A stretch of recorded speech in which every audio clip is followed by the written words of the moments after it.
Монголо-Уйгурская империя – это куда более точное название, отражающее реальную роль уйгуров в строительстве монгольского государства. В отличие от мифической монголо-татарской концепции, которая пришла из средневековой европейской традиции, этот термин гораздо ближе к историческим фактам.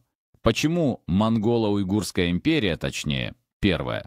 Роль уйгуров была ключевой в управлении монгольским государством. Уйгуры дали монголам письменность, чиновников, систему налогообложения и администрирования. Весь аппарат управления Монгольской империи строился по уйгурскому образцу. Второе. Гегемония уйгурской культуры в Монгольской империи. Монголы использовали уйгурскую систему письма, календарь, финансовую систему. Столица Каракорум была построена на месте бывшей столицы уйгурского каганата и имела то же название. Даже в эпоху Юань, монгольского Китая, многие важные посты занимали уйгуры. Третье.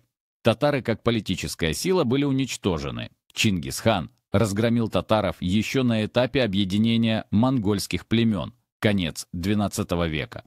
После этого татары как независимая сила перестали существовать. В русской традиции термин «татары» позже применялся ко всем тюркским народам Орды. Но это уже искусственная обобщенная концепция. Четвертое. Европейские хронисты не понимали различий. Средневековые европейцы называли всех пришедших завоевателей татарами, по аналогии с античными татаро-монголами, имея в виду подземное царство тартар. Это привело к искажению реальной истории в западной историографии. Вывод. Название «Монголо-Уйгурская империя» более справедливо отражает структуру власти и влияния уйгуров на монгольское государство. Термин «монголо-татарская ига» — это скорее русская и европейская мифология, чем историческая реальность. Монголо-Уйгурская империя начиналась как степная, но быстро превратилась в глобальную континентальную империю.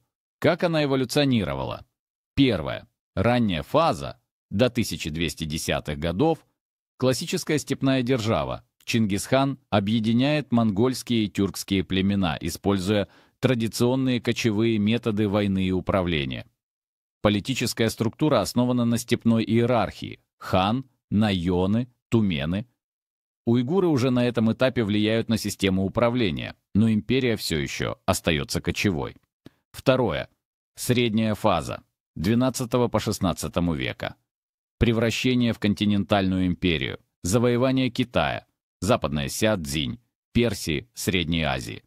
Переход к оседлому управлению. Уйгуры играют ключевую роль в администрации. Появляется система письменного законодательства, налогов, дипломатии. Постепенно образуются региональные администрации, контролирующие огромные города, торговые пути. Третье. Поздняя фаза 1260-х, XIV век.